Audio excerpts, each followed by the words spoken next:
পাল্টা যে ফোনটি চালান সেই ফোনটা এই সমস্যাটি আছে কিনা, তাহলে এটা যদি সমস্যা থেকে থাকে তাহলে আমরা ডিসপ্লে চেঞ্জ হয় সমাধান করে দেখাবো। এটা আপনার অন হওয়ার সময় সমস্যাটি চলে যাবে, দেখেন অন হওয়ার সময় সমস্যা চলে যাবে।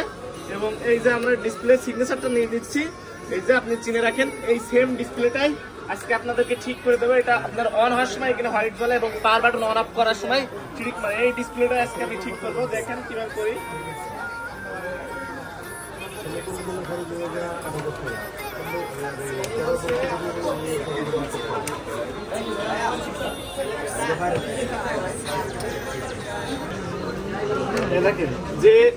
যেটা আমরা দেখাইছিলাম ডিসপ্লেটা, এই যে সেম সিগনেচারটা দেখছেন। এবং এই যে আমি এখানে কিন্তু আগে অন করলে ফোনটা হোয়াইট স্ক্রিন চলে আসতো, হোয়াইট লাইন চলে আসতো। এখন সেম ডিসপ্লেটাই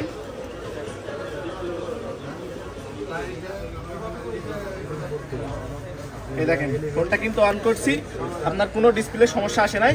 এবং দেখেন সিগনেচার, এবং দেখেন টোটালি ফোনটি অন হওয়ার পরে আপনাদেরকে আমি চেক করে দেখাচ্ছি। আগে আপনার পাওয়ার বাটন অন অফ করলে, বিশেষ করে যারা স্যামসাং S22 আলট্রা ইউজ করেন, পাওয়ার বাটন অন অফ করলে এখানে 60 হার্টজে চালানোর কারণে আপনার একটা লাইট ব্লিঙ্ক করে।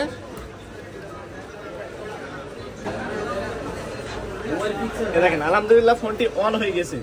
আপনার পাওয়ার বাটনটা অন অফ করে দেখাচ্ছি আপনাকে, দেখছেন কোনো সমস্যা হচ্ছে না। দেখেন আমি কিন্তু আগে এখানে একটা দাগ দিয়ে নিয়েছি, কারণ এই সমস্যাটা এই জায়গায় ছিল। এবং আপনাকে যদি আমি দেখি টাচ রেসপন্স সব আগের মতোই থাকবে। আপনারা যারা এই প্রবলেমে ভুগছেন, বিশেষ করে Samsung S22 ultra, S20 white screen এবং আইফোনের তো হোয়াইট স্ক্রিন গ্রিন স্ক্রিন আছে, আমাদের শপে আসতে পারেন। আমাদের অত্যাধুনিক যে ফ্ল্যাক্স রিওয়ার্ডিং মেশিন আছে, ফ্ল্যাক্স চেঞ্জ বলেন রিওয়ার্ডিং বলেন, সবকিছু আমরা কাজ করে থাকলে আপনি আমাদের শপ ভিজিট করলে জানতে পারবেন। Thank you.